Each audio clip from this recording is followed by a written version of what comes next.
Hello everyone, Frank DeMora here, and today is Thursday, the 5th of June. And I want to cover what I covered a little bit of yesterday, and that had to do with the persecution of the church. And yesterday I showed you that there was a lot of persecution going on in the Middle East, and I want to continue on with that today. And again, if you missed yesterday, I need to point out the scriptures so you know what God said about this, and then we'll get into the news. Matthew chapter 24 verse 9 and Revelation chapter 6 verse 9, it says this, "And then they will deliver you up to tribulation and kill you, and you will be hated by all nations for my name's sake." And that was from Matthew. And then when he opened the fifth seal, I saw under the altar the souls of those who had been slain for the word of God and for the testimony which they held. And that, of course, was from Revelation.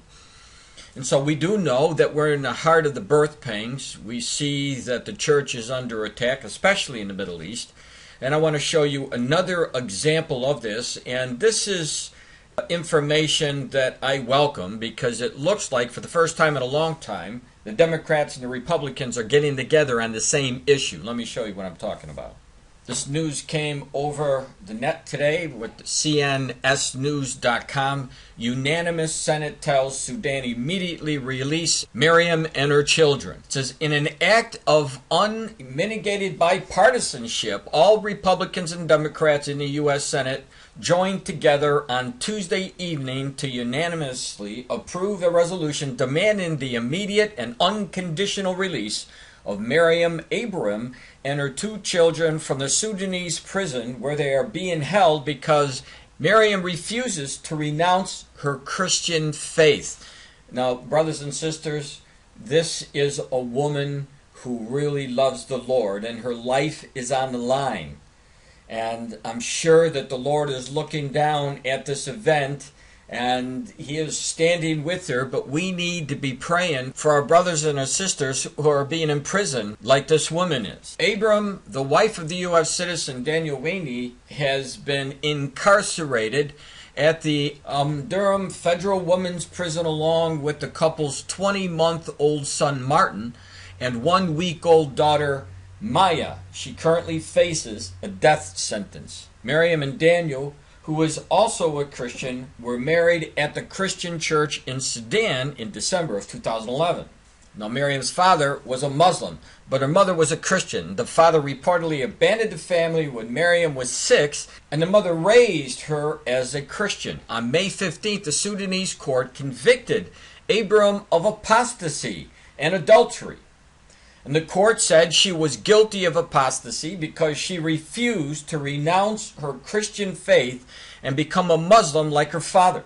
Now, the court said she was guilty of adultery because of her relationship with her own husband. Sudan refuses to recognize the marriage of a Christian man to a Muslim woman. Abraham's lawyer in Sweden have appealed her case, and the court has said she can nurse her newborn baby born into prison last week until the girl's 2 years old. At that point, if Abraham does not win an appeal, or if pressure from the U.S. and other nations does not persuade Sudan to release her, she will be hanged. How would you like to have this over your head? And, you know, we're blessed in America, and the attack on the church in America is getting worse, but it's nothing like what's going on in the Middle East.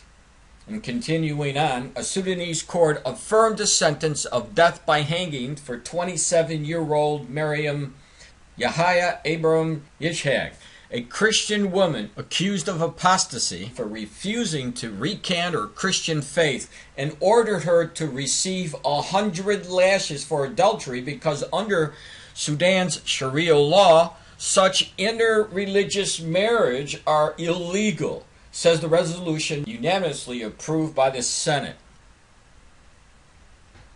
Now, the Senate condemns the charge of apostasy and death sentence of Meriam Yahya Abraham Ishag and calls for the immediate and unconditional release of her and her children, says the resolution. The resolution was initially sponsored by Senate Foreign Relations Chairman Robert Menendez, who is a Democrat from New Jersey, and of course Senator Marco Rubio, who's a Republican in Florida.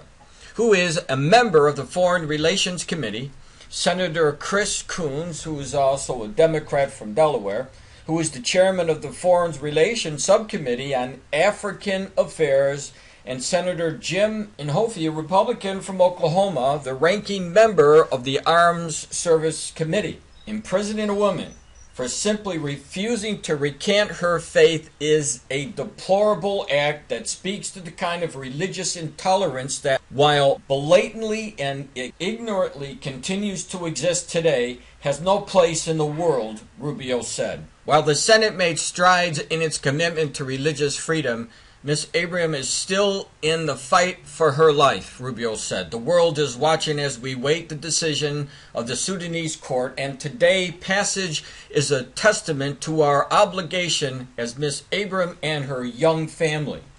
I applaud my Senate colleagues for coming together to call for unconditional release of Ms. Meriam, the Sudanese woman currently imprisoned for peacefully practicing her faith, said Inhofe. I hope this resolution will continue to put pressure on the government of Sudan to recognize the importance of religious freedom, incorporate this fundamental value into the country's new constitution. On Saturday, British Prime Minister David Cameron called on the Sudanese to release Meriam and called Sudan's treatment of her barbaric.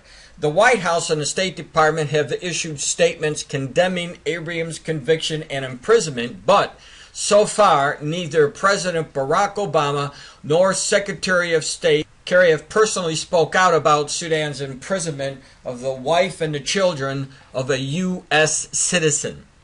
Now, one wouldn't expect the president because he's showing his Muslim roots and the decisions that he's been giving out in the United States, and he hasn't tried to help at all one of the pastors from Iran, or who is in Iran, who is an American citizen, and he is being held in Iran, and he hasn't done anything from them either.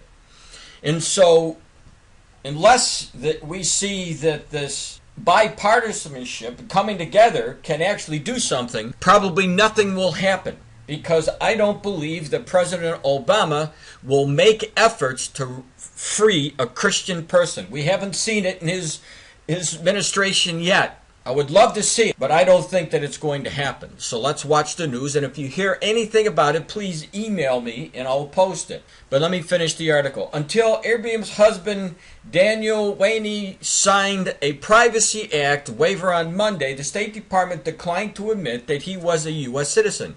Now, however, even after the State Department admitted on Monday that Waney is indeed a U.S. citizen, it would not admit that his two children imprisoned with his wife in Sudan are also U.S. citizens. Now, this is a picture of Meriam and his wife, and we need to be praying for these people. We need to be praying for the family and the kids, because it does not appear, and I'm saying this with a heavy heart, knowing and watching what Barack Obama has been doing over the past almost 6 years, and how we're losing, the Christians are losing many battles under the Obama administration. And so we need to be praying again. And the only thing that I'm going to be putting up today is this article because of its importance. And we need to just pray, seek God. Now, I know that a lot of you are coming to my website every day and expect to see all this news connecting the dots between Bible prophecy and current events, but I'm not going to do that today. My heart is heavy for these people, and I just want to stop here